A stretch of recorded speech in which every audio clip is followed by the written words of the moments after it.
For this week's regular portfolio, I spoke to one Adam Pierce. This segment is not meant to give any expert opinion or an insight, by the way, but just to have a conversation with a regular person to see and hear how they think and go about their money and about their investment. So absolutely no significance should be given to this beyond the potential entertainment value, which if you look hard for it, there might be some. But if you want to join me for a conversation about your portfolio, no strings attached, you can just send me an email at antonio@resourcetalks.com, that is, or DM me on Twitter or here in the comments, whatever works for you, and we will probably get it done. All right, about Adam Pierce here. Adam is a computer programmer from Dallas, Texas, who sent me an email a few weeks ago, and he said that he had exposure to steel, copper, dry bulk shipping, firearms, fertilizers, and gold. He even calls himself a gold bug, but he did tell me that he was not aware of any uranium security that he would consider a valuable investment at the current time. So, well, I had to ask him to explain why that is. I think a lot of the more marginal companies, a lot of the companies that are sort of hoping to become uranium players, as opposed to really being uranium players right now, there's a high degree of risk there. And I think a lot of them, they're hoping for or planning for a rise in the uranium price that I don't think is necessarily coming. Expand a little bit on that too, because I think that's interesting as well. I think you also told me that you have a bear thesis that's not necessarily a bear thesis in which you think that the price is going to crash, but you think that it might be stagnant from here on. Why don't you tell me more about that? Yeah, I think that the price doesn't have to go up dramatically because we see the Kazakhs reporting that they have capacity that, okay, they're not racing to bring on, but which they have, that is less than the current cost of production. Denison is claiming to have capacity that they can bring on below, not cost of production, the market price of uranium. Right, so the Kazakhs and Denison are both claiming to have properties that can be brought on below the current price, which means quantity can expand without going above the current price. We're not sort of digging through the trash for, where can we possibly get some uranium the way we are with copper. So I'm much more bullish on copper, so that'll be fun to talk about. What is it? But, we also have to mention time frames here, though. I think, by the way, what you're mentioning here, I can't really disagree with that. So, Kazatomprom is a cheap producer. Their costs have gone up a lot recently. I interviewed one of their guys. That's what he told me. They're still probably able to produce at the current price, though, and make money. Not that they're looking to do that. That's what he told me and explained to me why. But one of the points there is that's always been sort of known. We know the deposits. We know when they can get into production, even if you account for inflation, all that stuff. But it's I guess, more about the time in between. Does it take 12 months, 18 months, longer for some of these projects to get into production? Some people would even mention Arrow. Arrow's been 5 years away from production for the last couple of years. And that's not jumping onto, into production right now. And I guess a lot of people are expecting the jumping price to happen in between. So you also might want to talk about timeframes, because copper, I'm not going to disagree on that either. That's a part of my portfolio as well, much smaller than it is than uranium is. And I see copper as a viable opportunity for my personal situation right now, but possibly over a longer period of time. So I'm talking 5 to 10 years, where I'm thinking uranium shorter, 3 to 5 years or something like that. So what do you think about that? Yeah. There's always the question if you can catch some market move and then, cash out and go catch some other market move, that's better than just sitting waiting. Yeah. Copper, I definitely am looking, more 5 to 10 years, that sort of time frame. I just don't see, the move in uranium happening, dramatically upward before then. I think you can sort of grind a bit higher, but as you've already mentioned, there's increasing costs. So a slightly higher uranium price when you're also facing inflated wage costs and electricity costs, for the processing. A slightly higher price there doesn't necessarily mean that you're going to have any better margin when your other costs are going up. Here's also a point That's an interesting point to talk about. I've been wanting to talk to somebody about it because it's sort of what keeps me awake. That doesn't really keep me awake now, but what I'm thinking about is I understand the cause for a lot of these projects that have low or even negative NPV at the current prices. Even if the prices rise, they don't really make all that much money where it makes too much business sense. And I get that if you approach it from a Benjamin Graham perspective, you would say these are overvalued, don't touch them. At the same time, though, you could have made the same case in 2018, but some of these stocks have done 5x, 10x in the meanwhile. So there's clearly a big discrepancy between what the company's worth and what the stock's doing. And how do you think around that? I don't really try and formulate an explanation for why the market is doing what it's doing, or at least not too much of an explanation. So for example, when I'm looking, I have a screener that looks for these sort of Ben Norton type value stock plays, where I'm looking for a certain debt to capital ratio, a certain price to earning, metrics like that.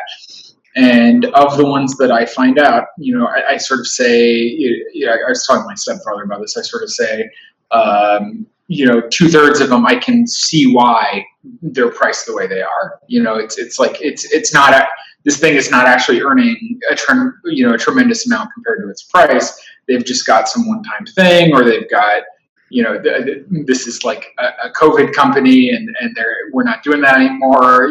There's stuff like that. These are not actually amazing investments. But some of them I think are good investments, and I'm willing to accept that the market has mispriced them for a variety of reasons that are not just the same thing as like Wall Street is smarter than you. This is a common example of a spinoff. The companies that are holding the parent a lot of times don't want whatever the spinoff is, and so they dump it, and the price goes down. Right. One of the holdings I have, in fact, my only active holding right now is Zim. They had an IPO a year and a half ago, and that creates natural sellers. And so I'm sort of hoping that that's the reason why it is, in my opinion, cheap. But to me, the ultimate assessment is what sort of return am I likely to get versus what do I have to put up front now. And if I buy it because it's cheap and it gets cheaper, then it's either a buying opportunity or a sit and wait for my dividend opportunity. Unfortunately, there's like an optionality to sell that I've lost when that happens, but there's no real loss of return unless I, somehow needed that optionality. I get that. This sort of among the lines of what Cuppy says, Harris Kupperman. He says that he looks for companies that are very cheap, but he also looks for companies that have a reason to become just a little bit less cheap than what they are. So that there's a catch there with that. Is it fair to sort of conclude your disinterest in uranium, like you're not being interested in uranium? Is it because you sort of think that uranium is a greater fool theory play here, that those are expensive, but they could get more expensive, and you don't like going for that. You like looking for value and basically limiting your downside. But it's I think it's not necessarily a greater fool. I think it's more of a speculation versus investment sort of thing. Yeah, well, that's pretty much the greater fool, right? You buy something just because you hope to sell it to somebody else later on at a higher price, even though you know that the thing that you're buying does not have the value that you would hope to sell it for. Well, I think that's one way that you could speculate. So by speculation, I mean you're getting your value back because there's a price movement in your favor, as opposed to investment. I'm saying you're getting the value back because you're earning it. So I split those two categories slightly differently than some other people might. That you're getting dividends or share buyback or something, but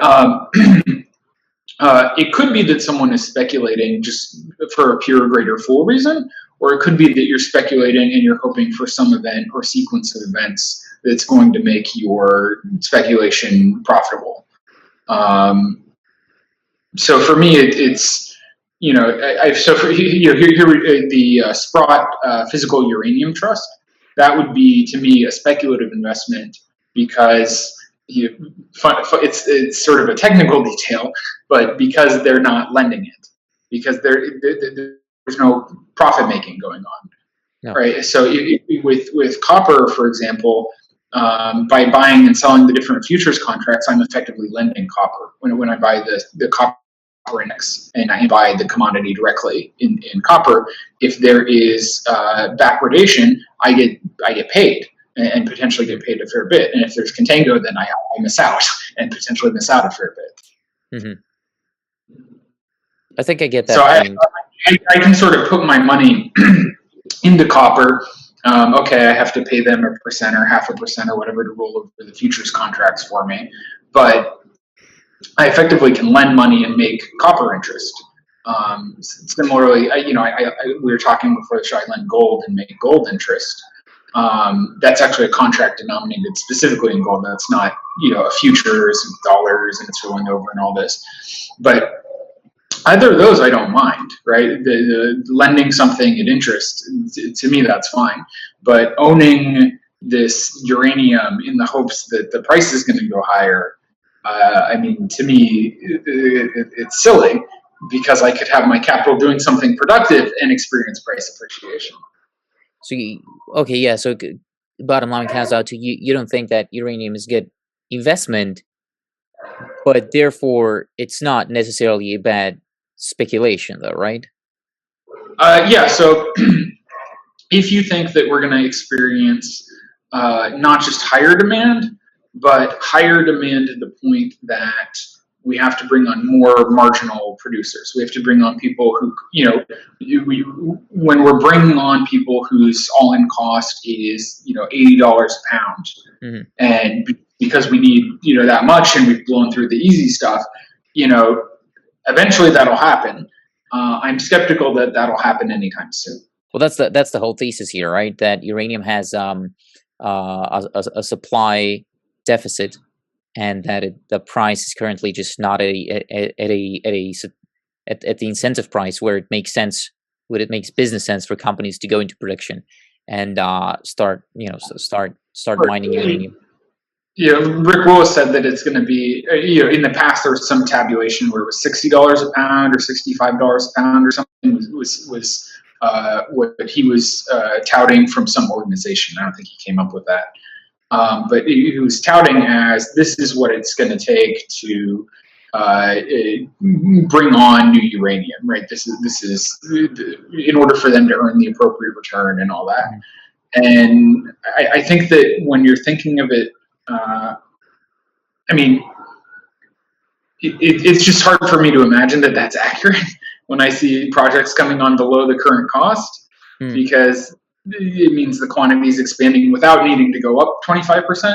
But even if we did go up 25%, I just don't see that as being a game changer for the more marginal companies. Well, it's not in terms of value, but because these stocks seem to move on momentum, it can absolutely be a game changer. If we went to $75 from here, it could be a game changer in terms of momentum for the stocks. Even though I agree, for the marginal producers, if they have negative NPV at 50 because they produce at 80, they're still going to have a negative NPV at 75. So the company is still technically worth zero, but the market doesn't think it is. So the stock goes up on momentum.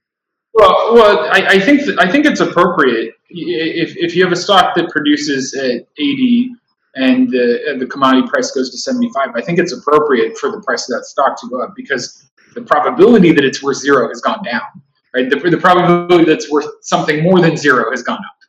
Sure. Well, now you're getting into what Rick Rule calls optionality plays, and Lobo Tigre calls them land banks. That's an interesting concept. A lot of these companies in the uranium market space are land banks, and that's what also makes them higher risk, but therefore potentially higher return, because the probability, as you mentioned, increases almost infinitely when the price of uranium, when the NPV of the company goes from negative to $1. The probability of it being zero increases infinitely, and therefore technically, theoretically, I haven't been through this, so I have no idea what I'm saying here, that then technically the price of the stock should go up too. Well, yeah, I mean, any negative value for the equity should be zero, right? Yeah. So eventually, you're getting some probability of a positive return, and as the situation improves, a larger positive return. So I don't think that there's like a specific price moment where like the uranium price costs 60, and so it's a certain marginal producer shoots to the moon. I don't think there's that kind of trigger. But just as the price goes up, even if you're not currently profitable, as you approach profitability, the equity price should be going up. Well, yeah, that's the point. So I have 12 months ago I had Jeff Kalenda on. He was the CEO of Your Energy Physically. I mentioned this 2 times. I own that company, so I'm obviously biased. They have a new CEO, by the way. He's also great. But so Jeff Kalenda told me that he does not know of a company that would be incentivized to bring new production online at under $65. That was 1 year ago. So you could make the case of it being, well, that's a uranium producer. He's not going to tell you anything different than the price needs to go up. So you have that case there, and I get your point. So I mean, the most extreme sort of this video that I showed you. This is the CFO of Denison, right? This is laying out the different projects. The most extreme of those are under $9 for if you just look at the single most productive well in the world, it's like under $9, right? So as you go up and up and up, it looked to me like there was an awful lot of projects in the like $20 range, and maybe his figures are no good. Maybe that he's not actually looking at the relevant part of the curve, because the relevant part of the curve is where your quantity demanded and quantity supplied are roughly in alignment, right? That's the part of the supply schedule that we actually care about. I find that also almost a misleading metric, because I've tried using it before and then talking to the CEOs of these companies about it, and it's never the same, because they have other costs. They have G&A, they have just operating expense, they have maintenance expenses and stuff like that go back, and that obviously increases their price, which for Kazatomprom they can tout a $12 to $15 all-in sustaining cost. They're not pulling uranium out of the ground if the price is $12 or $15.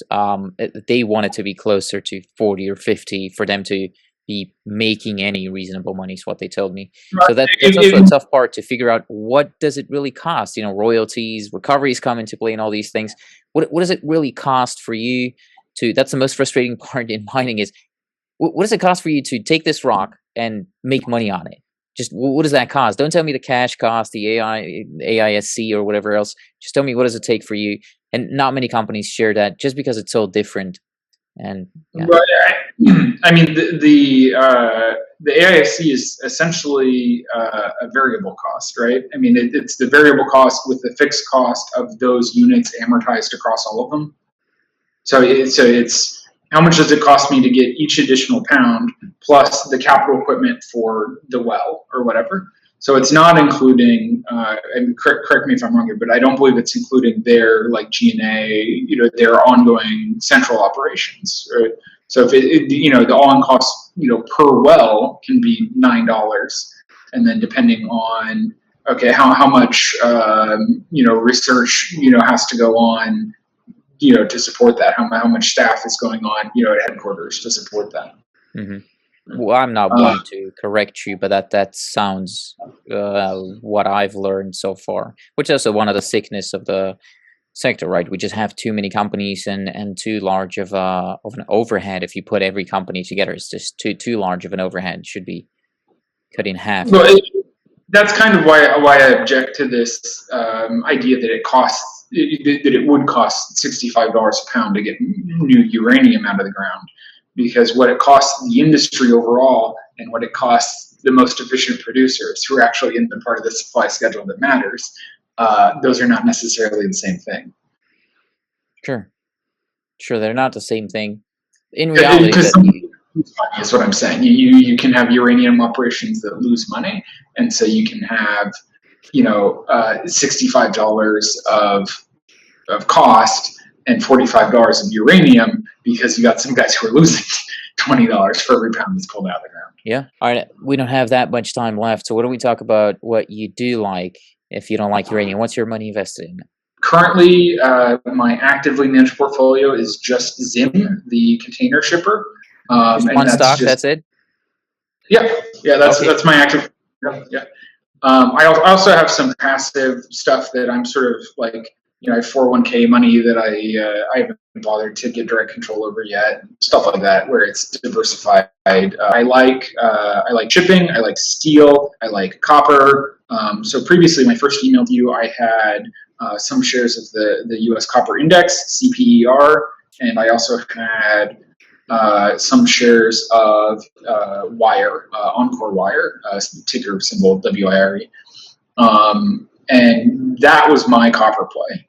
So this, I think, is something that your viewers should consider in other natural resource stocks. Do you want to just own the commodity directly? In my case, that was through futures. It's an index of futures, but do you just want to own the commodity? Do you want to own a business that is doing some sort of value add process with the commodity that might capture some of the, if there's a sudden need for copper wire, that might be good for copper mines, or it might not help them at all, or, depending on how much of a bottleneck there is with, the other steps in the process, also depending on the availability of recycled copper. Mm-hmm. So, which that Encore Wire recycles copper as well. So they're a copper producer as well as consumer, in a sense. Mm-hmm. So I'd encourage your viewers to think about when it comes to, there's a resource that they like, they think there's going to be a lot of demand. How do you actually want to play it? It might be that you want to play, owning the rocks that it comes from. It might be that you want to play some other step in the process of actually getting it to consumers. What do you think about a mix? Because that's it's certainly defensive. I trust myself with picking only one of those and going for it. Maybe it's going to come with time, but I always feel more comfortable if I have a mix. I have an explorer, I have a developer, I have a producer. Theoretically, I don't in real life, but and then I also have the physical. Yeah, if there's good companies at attractive valuations and all those steps, then sure, go for it. Mm. I mean, but the macro sort of tells you where to look, and then the micro tells you how to evaluate what you find and whether or not you're actually going to make a purchase. So, my macro view on copper said, I want to own physical copper and I want to look at different uses of copper and see whether or not there's a combination of current profitability, which is one of the things that drew me to that particular company, as well as the potential to benefit or at least not get wiped out by potential increases in the price of copper. Mm. And to own some of the, the machinery that is that makes copper valuable in the first place. Mm. You're sticking to your principles. I like that. Because you say if there's value, then you can go for it. So you're not necessarily looking at it from the perspective, oh, I have to have an explorer or I have to have a developer. If there's a developer, it's good value, I'm going to have it. If there's not, I'm just going to skip that and just look for whatever there's value. And talking about principles here at the end, what is one principle or one tip or something that you live by and you think that it makes you a better investor? I would say that you shouldn't buy anything unless you understand the value of it, not just the price. What does that mean, understanding the value of something? Well, in the case of financial investments, if you have some projected series of future returns, you have some idea of NPV. Yeah. Mm. I think a lot of people. So the reason that I buy these stocks, one reason that I buy these stocks that are businesses already in operation, not in fields that have a high intellectual bar to be able to understand the valuation and what's going on, is that I'm a smart guy, but I'm not that smart. So I stick to stocks where I can say, okay, this is how much they're earning. This is how long it's going to take me to get my money back. if we have, do I have the classic sort of Ben Graham, Charlie Buffett, Warren Buffett, Charlie Munger, margin of safety? Am I getting this, whatever it is, cheaply enough that I can be kind of wrong and still make it out okay? Because I'm not, you're sort of wanting to diversify because you're worried. I'm sort of wanting to look for more extreme value because I'm worried that I may not be the most intelligent investor. So I want to have a numerical cushion where I can be a little bit wrong and still have things work out.